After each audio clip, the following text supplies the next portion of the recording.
Hi, my name is Jesse. I'm with Placerville Polaris, part of the Acme Saw and Supply Outdoor Power Companies. And today I'm here to talk to you about how to properly start a chainsaw and how to unflood one that has been flooded.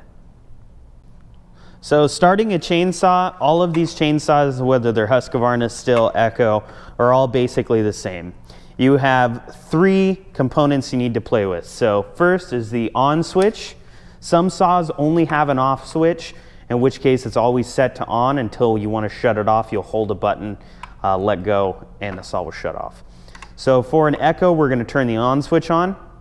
We're going to pump up the purge bulb, so 5, 6, 7 times. You can't overdo this despite popular belief.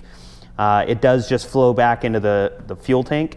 So pump this up 5, 6 times until it's full of fuel. Then we're going to pull the choke out.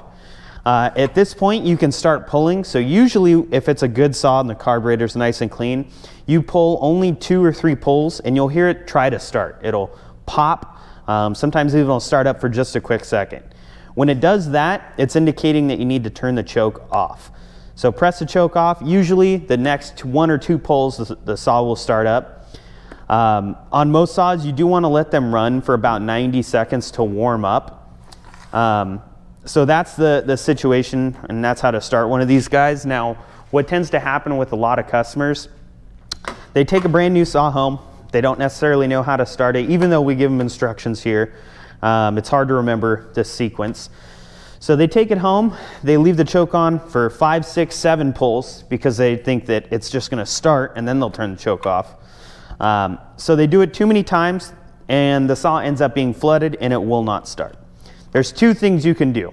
So the first one is a little more dangerous. It's kind of a tricky thing to do, but you hold the saw and hold full throttle with one hand and pull with the other hand.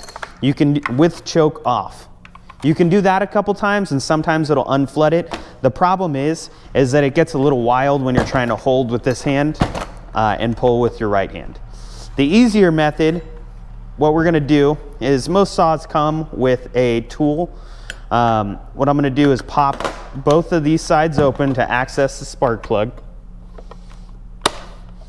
So pull those off.